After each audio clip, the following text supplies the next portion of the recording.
오랜만에 대학 동창들이 모였습니다. 대학을 졸업하고 각자의 삶을 살다 보니 자연스럽게 연락이 뜸해졌던 친구들이었지만 이번에 오랜만에 모이기로 한 것은 정말 기대되는 일이었습니다. 아무래도 대학 시절로 돌아간 듯한 기분이 들었기 때문이죠.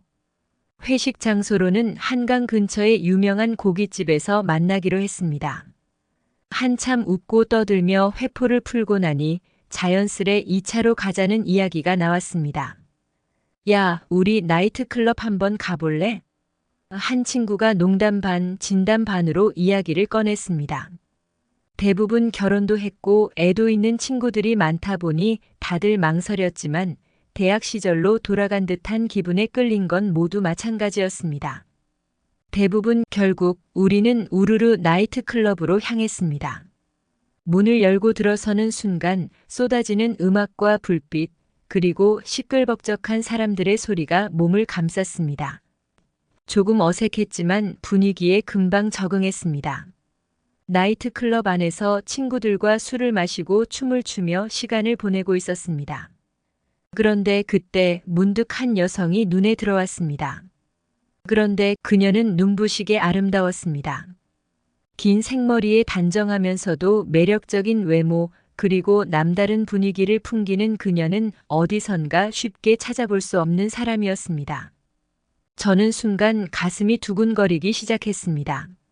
친구들도 그녀를 눈치챘는지 야, 저 여자 대박이네. 너 가서 말 걸어봐. 라며 저를 부추겼습니다. 처음에는 망설였지만 술의 기운에 용기를 내서 그녀에게 다가갔습니다. 안녕하세요. 여기 자리가 비었는데 같이 마실 수 있을까요? 그녀는 웃으며 흔쾌히 자리를 내주었습니다. 우리는 자연스럽게 대화를 나누기 시작했고 놀랍게도 그녀도 제가 마음에 들었던 것 같았습니다. 대화는 끊기지 않았고 서로 웃고 즐기는 시간이 계속되었습니다. 시간은 어느덧 흘러 나이트클럽을 나와 2차로 술집에 가게 되었습니다. 술집에서는 더 많은 이야기가 오갔습니다. 우리는 서로의 이야기를 조금씩 풀어놓기 시작했습니다. 그녀는 최근 직장 문제로 스트레스를 받고 있다고 했고, 저는 그저 오랜만에 친구 모임이라는 이유로 이 자리에 온 것이었습니다. 서로의 이야기에 공감하며 술은 계속해서 흐르고 분위기는 점점 더 무르익었습니다.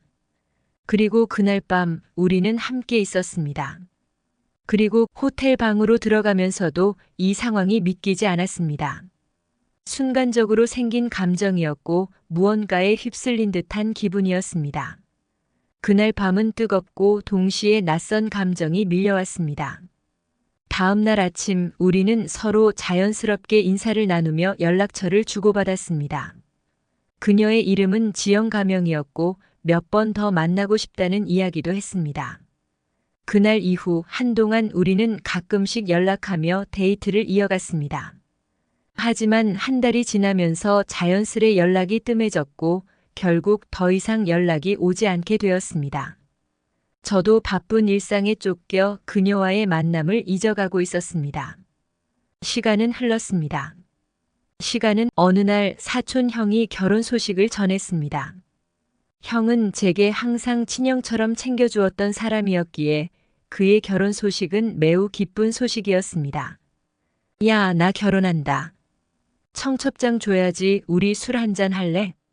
저는 기쁜 마음으로 형을 만났습니다. 오랜만에 형과 술 한잔하며 이야기를 나누고 있었는데 형이 입을 열었습니다. 야, 내 아내 될 사람인데 한번 인사해. 형이 말하는 그 순간 저 앞에 나타난 사람을 보고 저는 입이 떡 벌어졌습니다. 바로 그날 밤 나이트클럽에서 만난 그 여자 지영이 형의 신부라는 사실을 알게 된 것입니다. 머릿속이 하얗게 변했습니다.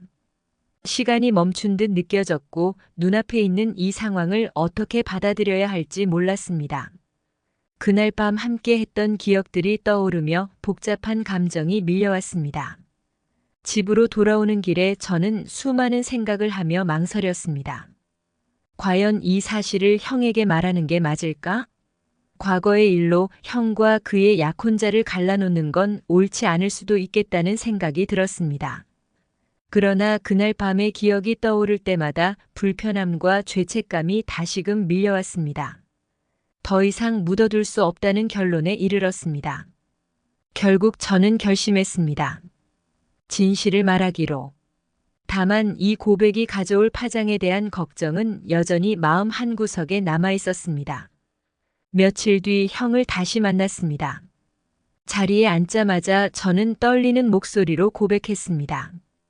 형, 사실은 나이트클럽에서 형수 될 사람을 만났어. 그날 밤 우연히 그녀와 하루를 같이 보냈어. 형은 말을 잇지 못하고 저를 쳐다봤습니다. 그의 눈에는 충격과 분노가 서려 있었습니다.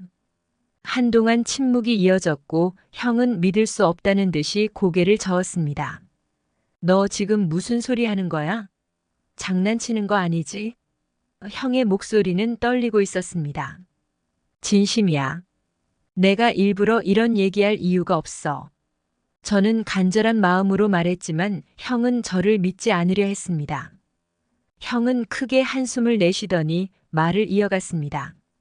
내가 나한테 왜 이런 얘기를 하는지 모르겠어. 난 지영이를 믿어. 내가 뭔가 착각하고 있는 거야. 그렇게 형과의 대화는 흐지부지 끝났습니다. 그 이후로 형은 저를 멀리하기 시작했습니다. 매번 전화를 하면 받지 않고 문자를 보내도 답이 없었습니다. 형과의 관계는 서서히 멀어졌고 저는 그저 형의 선택을 존중할 수밖에 없었습니다. 갈등이 깊어진 채로 시간을 보냈습니다.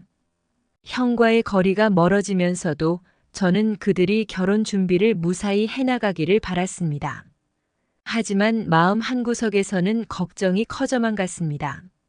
형과 지영 사이에서 일어날지도 모를 문제들이 제 고백 이후로 언제 터질지 모른다는 생각 때문이었습니다. 시간이 흐르며 형에게서 간간히 들리는 소식은 좋지 않았습니다. 형과 지영 사이에 종종 다툼이 있었다는 얘기가 들려왔습니다. 결혼 준비 과정에서 사소한 문제들로 시작된 갈등이 점차 심각해졌다는 것이었습니다. 형은 자주 결혼 준비에 불안함을 느꼈고 지영은 그런 형을 이해하지 못했습니다.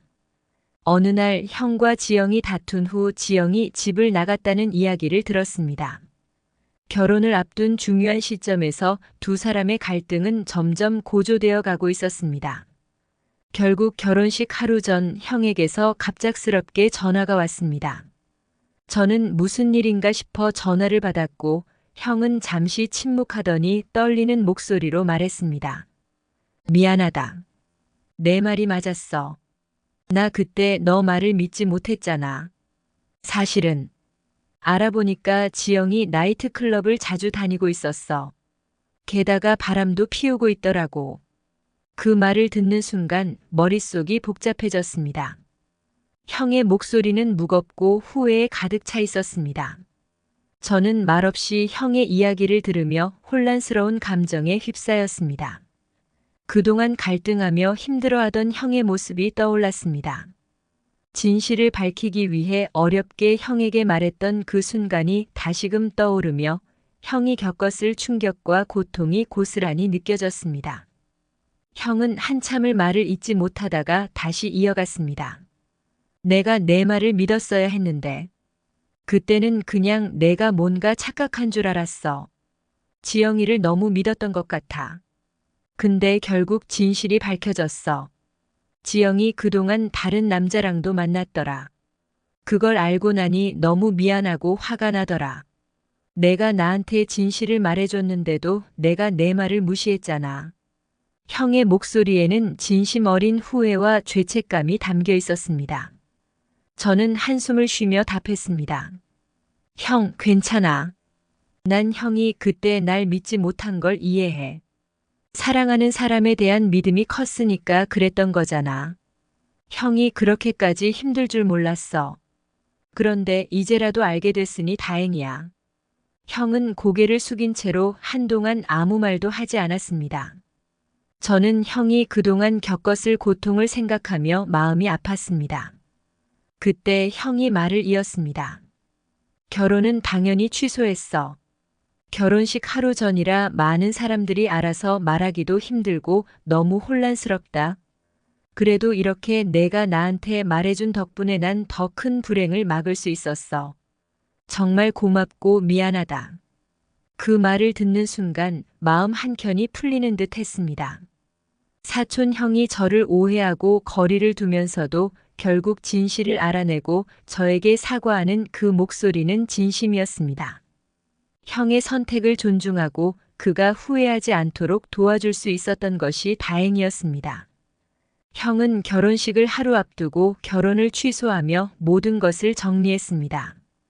지영과의 관계는 결국 끝이 났고 형은 더 큰 고통을 겪기 전에 결정을 내린 것이었습니다. 결혼식이 취소되었다는 소식이 퍼지자 가족들과 지인들은 충격을 받았고 지영은 형과의 관계를 회복하려 애썼지만 소용없었습니다. 그 후로 형과 저는 다시 가까워졌습니다. 형은 진심으로 저에게 사과했고 저는 그런 형의 결정을 존중했습니다. 형이 다시 일어서서 새로운 삶을 시작할 수 있도록 옆에서 도와주기로 했습니다. 지영과의 사건은 우리 둘 사이에서 하나의 큰 상처로 남았지만 그 상처는 형과 저를 다시 연결해주는 다리가 되기도 했습니다. 우리는 더 이상 그 문제를 떠올리며 서로를 비난하거나 후회하지 않았습니다. 오히려 그 일을 통해 서로를 더 깊이 이해하게 되었고 형과 저의 관계는 이전보다 더 끈끈해졌습니다. 시간이 지나면서 우리는 그날의 기억을 뒤로하고 각자의 삶을 살기 시작했습니다. 형은 더 성숙해진 모습으로 새로운 사람을 만나게 되었고 저는 그가 다시 행복을 찾을 수 있기를 진심으로 바랐습니다.